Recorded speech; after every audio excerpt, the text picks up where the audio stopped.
எதிர்க்கட்சியில் இருக்கும் அரசியல்வாதிகள் பாபரி மஸ்ஜிதையும் ராம் ஜன்ம பூமியையும் ஒரு அரசியல் மேடையாக அமைத்திருக்காவிட்டால் 93 நடந்த மும்பை குண்டு வெடிப்புகள் நடந்தே இருக்காது. பாபரி மஸ்ஜித் இடிக்கப்படுவதை எளிதாக தடுத்திருக்க முடியும். எளிதாக. சுப்ரீம் கோர்ட்டின் தீர்ப்பு இருந்தது, மிலிட்டரி இருந்தது, போலீஸ் இருந்தது. ஆனால் பயந்தார்கள். அதை தடுத்தால் ஓட்டு வங்கியை இழக்கக்கூடும். அதை நடக்க விட்டார்கள். இரண்டாவது பொறுப்பாளிகள் ஆட்சியில் இருந்த அரசியல்வாதிகள். மூன்றாவது அப்பாவி இந்தியர்கள், அவர்கள் முஸ்லிம்களுக்கு எதிராக தூண்டப்படுகிறார்கள்.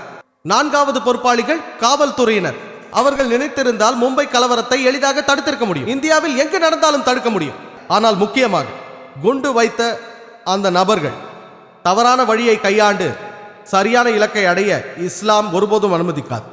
இந்த 5 பேரையும் சரிசமமாக குற்றம் சொல்ல வேண்டும். நீங்கள் தீவிரவாத தாக்குதலை தடுக்க வேண்டும் என்றால் அடிப்படை காரணத்தை ஆராயுங்கள். அநீதியை நிறுத்துங்கள். ஒரு சில மக்களுக்கு இழைக்கும் தவறுகளை நிறுத்துங்கள். தீவிரவாதம் நின்றுவிடும்.